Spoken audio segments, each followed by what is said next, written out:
Welcome to the Sparky Coach podcast. This platform was built by Sparkies for Sparkies. We simply exist to make business owners more profitable, or businesses more profitable and more predictable. So we want to work with people that work hard because we love working hard too, that work smart because you got to be on top of the business, people that are kind because no one likes a dickhead. Am I right? People who want results because that's what we're here for, right? And people who want to be part of a like-minded community. So if you're interested in hearing more about the platform, please reach out and enjoy the podcast. Cause I got a blank space, baby, and I'll write your name. Blank space. Taylor Swift. You a big Tay-Tay fan, Cam? I love Tay-Tay. She's great. So She's just very talented. Oh man, actually, funny story. Easy listening. I don't know if I've told this on a pod before, but have I ever told you that I touched her hair? Have I told you that? No, but this is getting creepy. Yeah, it doesn't sound great. If I cut that piece out, it doesn't sound great for mine. But we don't cut pods. So I think when I proposed to Elodie, "Love Story" was like a song we loved at the time. Ooh. Great song. And anyway, so that's OG Tay Tay. Went to whatever tour that was at that point, right? Mm-hmm. Whatever tour that was at that point, we went there and we were sort of in the crowd, standing, not in the seats. And she had this thing when she got a guitar and like ran through the crowd, and they parted the Red Seas and went straight back to the middle. So when they parted the Red Seas, we were right on the rope of the whole thing, or whatever the security was. So we parted it, and she ran past, and I was like, Taylor, and like full reached out, touched her hair, and that's it. That's the story. Bit creepy, but like kind of cool. Have you washed your hands since? No, I never washed it since. I'm like that. I'm like Zoolander when he's just got his hand in that glass jar. I was gonna say, have you just put it into a glove? How many people can stand here and say that about themselves, about their life? I mean, what have you done with your life, Cam? No, I don't know. Exactly. I can't. No, I can't even think of a time I got even that close to someone like that. Exactly. So anyway, big point of the story is this. I've got a blank space, baby. You can leave out baby or not, baby got back or not, doesn't matter. But we're talking about blank space, and it's especially coming up to Christmas time. We're 4 weeks away from the inevitable line in the sand that is a break for most people's businesses. You would have heard me talk, if you listen to the pod regularly, about I don't think you should advertise that you're having a break, especially if you're going to be available during the break. I think the whole point of the blank space, if you are flat chat booked till Christmas, you're like, something's going to come up. So if you're looking at your schedule and you're chock-a-block, right, there's nothing, you cannot squeeze even lunch in or a muffin or a coffee or something, or you can't squeeze another hour in, that's a bit of a warning sign. And between now and I'd say January 15, around that mode, this is a fantastic place for people with blank spaces in their schedule to pick up great clients. Because great clients normally want something relatively urgently, and they're great because they give you work all year round, all that kind of stuff. Christmas deadline, people are having nonnas over, and what's the Italian word for grandpa? Nana? Nonna. No. People have nonnos and all that kind of stuff over, like just their family over. They want ceiling fans, external garden lights, or the house prettied up and tidied up. So it's actually really interesting. But I just want to encourage everyone: if you don't have a blank space, you can be rocking on some pretty dangerous territory. I said this to Heath and Nick from H-Park yesterday, a little Monday catch up. But I was like, whatever you do, make sure you've gotten back to everyone. You've got to have some kind of internal rule that by sundown, by close of business, or by the time the sun goes down, everyone has been responded to. So everyone who's reached out to your company has been responded to. Don't want to name names, but I'm having some work done at our house at the moment, just like an external, I don't want to say what it is, but like, anyway, filled out a form on Sunday. And got back to me, I think it was on Saturday, got back to me this morning. So it's like, sweet, I'm all good. But, if that's other people fill out 3 forms and someone's got back to them first thing Monday morning and they've done the job by the time the other person's got back to them. So it's just like, and not having a stab at anyone here, but just speed to lead, or response time or gap in the schedule enough to facilitate is actually a huge bonus to your repertoire, to your business. Thoughts, Cam? Yeah, I think it's really, really important. I think to understand the schedule first and foremost, where you're sitting, what's going on, particularly this time of year, because you don't want to. And I feel like we have talked about this before, and probably feel like it probably feels a little bit on repeat for me because probably talking with most members about it on a daily occurrence, like what does your schedule look like? What's your workload like? What isn't happening? And like I remember chatting with one of the other boys the other day, and he was like, "Okay, well we got this job, this job, this job, this job," and we rattled them out. And I was like, "Okay, cool. So let's like what sort of days, what time frames are each of these going to taking?" And we filled one of the tradesmen till Christmas. And it was like, oh, and then some probably as well. So like a bit of other time for the business owner as well. And it's like I think when you do that, like it's really important to have an understanding of like, oh, if it doesn't go to plan, we're actually in. I'm not going to say dire straits. Great band, shout out to Dire Straits. Love Dire Straits. Walk of Life. I listened to that on the weekend. Great song. It is you're sort of like, oh, I don't know what's going on, sort of thing. What's happening? How do I go? What happens if someone's a little bit late? What happens here? What happens there? So I think it's really important to understand it. And I think if you can create that blank space, it's super important. Also, chatting with one of the other boys the other week, because I was chatting to him on Friday, and if I'm going to put it bluntly, he was having a little bit of a shit of a week. Wasn't the best day. He just had someone drill through a wall. I didn't go into detail about that wall, but I'm assuming it was an internal wall and not the outside wall with the drill bit. So I don't think it was good. So obviously things, and you know, it really echoed true to me on that one. If we're going to take a little side tangent, is something that we touched on the other day in the pod is the risk versus reward in the service and maintenance game, and particularly in the service and maintenance game in the residential field. Like you touched on it with your mate's place when you did that love job slash cashy potentially. No, It was a surfboard. I got paid in a surfboard. Just the way it was, if you drilled in the wrong spot, there was potential for error. And it was really funny, like, because we chatted about it a little bit further, and we sort of said, like, we joked, or like half jokingly sort of said, like, imagine if you did that in an office, for example. It's like you just bang a blank plate on the wall and no one would literally no one would say anything. It just, oh, blank plate, cool. You know what I mean? Like move on from it. So like just the stark contrast between the impact that it has in different sectors of the industry, or different client base, customer base, all that sort of stuff. So a bit of it. So he sort of going back. Now I'm back on track here. Now he sort of mentioned that like the week was pretty jam packed.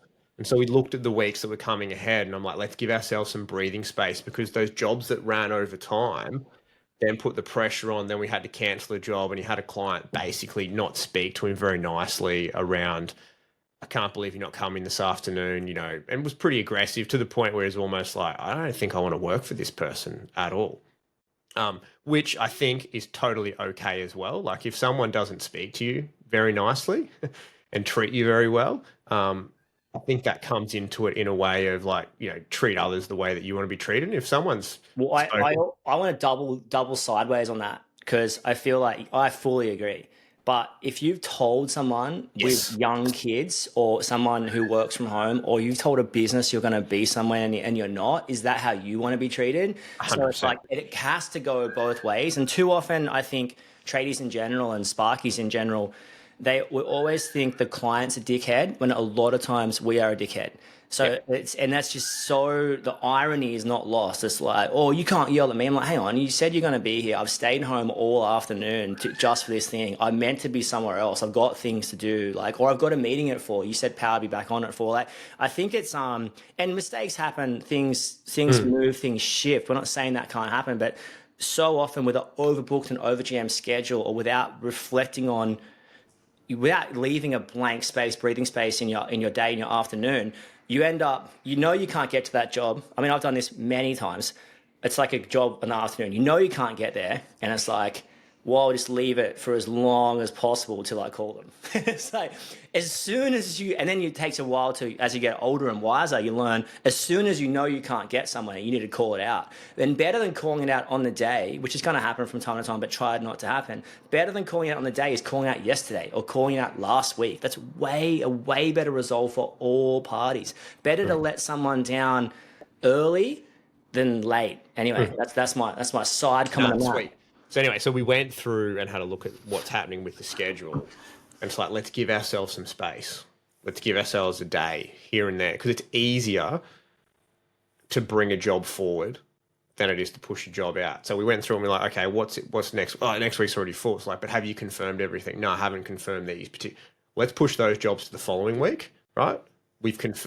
Let them know. Give them a call this afternoon. Be like, hey, I've got you in for these days. If anything comes up sooner, would you be happy for us to give you a call? So you've already framed it and asked them the question, because some people might be like, no, I can't do it.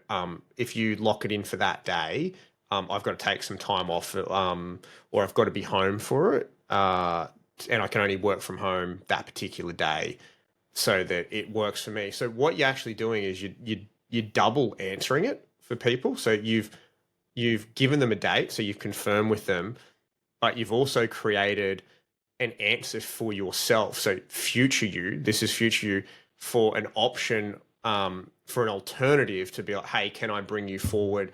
Even the are you flexible question as well and things like that. Huge question, right? Like even at this time of year, you probably are booked out. Like if I wanted to book, put it this way, if I wanted to book a nice restaurant, I'm probably in a busy season of year or at a busy restaurant, I'm expecting to wait for a non-urgent. Like if it's an emergency, yeah, you got to do what you got to do. But like it's actually a good for your reputation to be a little bit booked out in one sense. So generally, if someone calls, you're gonna be like, oh look, we're filling up pretty far. Is this job a chance for January? Is there any possible way we can do this Jan 5? You gauge in their language straight away. Yeah. Oh no, I got parent. Like, and then you can try and work it out. But if you can push it back. Back to you. Sorry, I interrupted. No. So I think when you're having this initial conversation with them to book it in, essentially, what else can you ask them to get all the details so you make the notes of it so it helps future you to answer it? So, hey,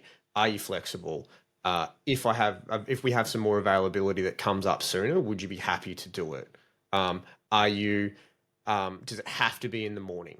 Can it be in the, get as much information as you can out of them to give you ability for future self, because you get these blank spaces, right?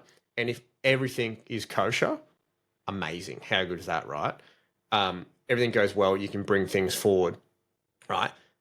If they can't move forward and there's a bit of inability with the flexibility of these people, that's totally fine. I'm going to say it's reasonable to expect at this time of year that you're going to have some drop-in jobs. So things that just come up. So it now gives you the ability, like what you touched on before, Crow, is around to service people who you may already service existingly, but you can continue to service them, or it gives you a chance to pick up the ball. So giving yourself that breathing space to be able to be a bit adaptable, I think is super, super important. Like I think my personal opinion is if you're blocking out all 5 days for every member in your team this time of year, it's crazy, to be perfectly honest, and to think that it's going to be able to be done in that particular way. Now, look, I know there's probably always going to be a circumstance in it, but I think you need to understand, hey, do we have some room here to move? Create some blank space. And you might have a business model that's like, everybody gets stuffed. Like we're booked till Christmas. That's cool. Like, and I actually respect that. If you can't get something done and get it done well, don't try. And it's interesting, the reflection for me at this time of year is always flashback to September, October you. And we said this in our Smile Fades in the Summer 5-6-part series, 10-part series, whatever it was. Like we said that way back when. So try and get a subcontractor or maybe an additional staff member on at some point, because it's like you're going to, like, imagine if you just had, most companies could have a floater at this stage here. I'm not talking about the poo in the toilet. I'm not talking about surfboard up some whitewash. I'm talking about what you could have someone available, not booked every single week and be using them. So that tells me that you could have an extra person there. If someone was standing in the business, they'd probably be used. This cannot stress enough the importance of diversified work, because if you've got a project that's not handing over, or a project that doesn't really matter if there's 4 people or 6 people on there, you can just basically like either sit them there and have them available to go to the service job. So it's actually super interesting to talk about, like, maybe the blank space we're talking about isn't leaving gaps in your schedule. Maybe it's having a full team or a full tradie permanently available, because it's like, it's hard to get angry at things that you should expect. So you get angry at like a tax bill. We should be expecting that. You shouldn't be angry about that, right? You get angry at registered. Yeah, or you get angry about like, oh, why is this my phone's always ringing. And so that's like a positive thing. Or the client added some items. Well, that's actually good. If client's going, hey, we like your work, we like you, you're already here, would you mind quoting on this? No one's asking you to do it for free. But it's like, don't get angry at things that you should expect. If you're expecting the phone to ring, you're expecting 40 hours of work to come in every single week, and that's pretty typical of your business, then get a floating team and just float them and make them available. It's like, it's so often in business, it's unpredictable. Like selling labor and materials, it's like running a coffee shop. It's running a pub. 50 people going to order schnitzels today, or 80? Typically it's 70. It might be 120. It might be 50. Like, it's very, very hard to absolutely predict. You're not trade god Gandalf, although maybe there are elements of predictability. Like maybe something does exist and there's a certain amount of work that comes in every single week. So I think it's when you're on the front foot and can preempt that, you can put yourself in some amazing positions, because you need to be reactive to some extent. You're in a reactive service industry. Like, every project has project managers and business owners that need little jobs done at their house. Even on projects, things come up. It could be, we got to disconnect this because of this has occurred. Got to move that temp board from here to here. Yeah. Or actually we broke the conduit. Sweet, we'll come back. And so I was chatting to 40 the other day. He said these like bunch of conduits got ripped up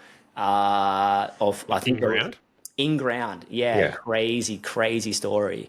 So anyway, we digress. But yeah, I think just having a blank space and even in your office time, having a blank space, like you need time to set up, you need time to pack up in the office. And if you're just so flat out booked all the time, and it's pretty typical over 3 to 6 months, you probably need to change something. And we keep saying this and we keep sort of harping on about it. But if you're only doing things in the office that are maintaining the business, not growing the business, that's actually an issue. Like if you're just like, I'm always behind on invoicing and now I'm up to date, but now I'm behind and now I'm up to date and now I got late payments and now this and that. Like, if you're having a hard time staying on top of the things that are just essential to business running, you're going to have some issues at some point. Yeah. So it's like, you just got to make sure that you stay focused, and you be like, hey, well, do I need to block in some on time in the business? So what can you do in the on time to push the business forward? What's your blank space looking like? Is it building a price book out? Is it getting ground plans sorted out? Is it writing end of job checklists? All the kind of stuff that takes like 10 minutes to 2 hours to 2 days, and it's one and done. So yeah, I'm like, just at this time of year, I want to encourage 2 people. The first one is, if you don't have blank spaces, to try and start to factor in if it happens every week, is it really unpredictable? That's what I'm trying to say. It's not karate lessons at 4:00 every Thursday, but it's pretty typical moving parts around here. So it's like, if it happens every single week, if you get emergency jobs every single week, you call that pretty typical. Don't be angry about it. So I want to encourage the people either in the office or on site that are too flat chat, that your calendar's too booked out, maybe give it some breathing space, maybe give it a blank space. And then the other person is, if you've got blank spaces in December and January, you are on a heater. Like, you've got to this is not going to happen next year. You have to be contacting people. You got to be ready that someone's going to drop the ball. When they do drop it, you pounce.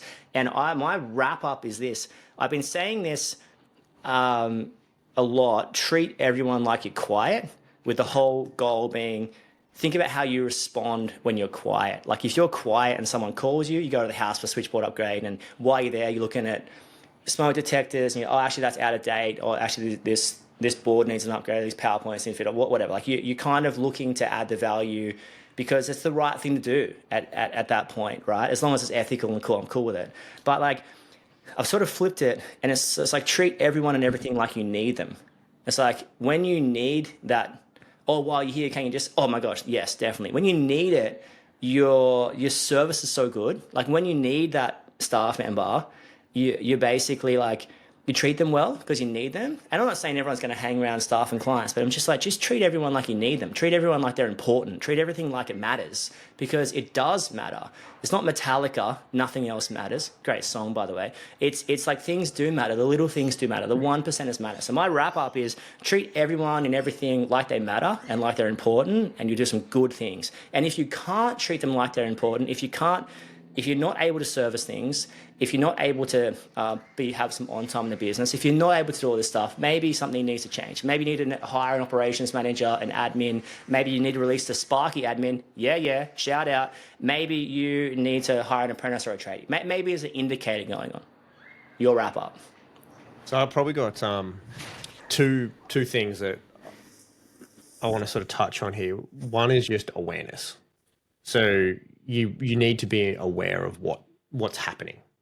So key here is schedule and the workload side of things. I probably more focus on the schedule if I'm being a little bit honest, because the workload leads into the schedule. You've got to have an awareness of what's happening around there. Then in turn with that, you've got to have an awareness with your team. Like you can't get upset with someone in your team having a sick day. Like that's going to happen, right? You can't get upset for something happening with them and the impact that it has on you, right? That's just the reality of having a business. So there's an awareness around it all. And then the second one is being on the front foot with the questions.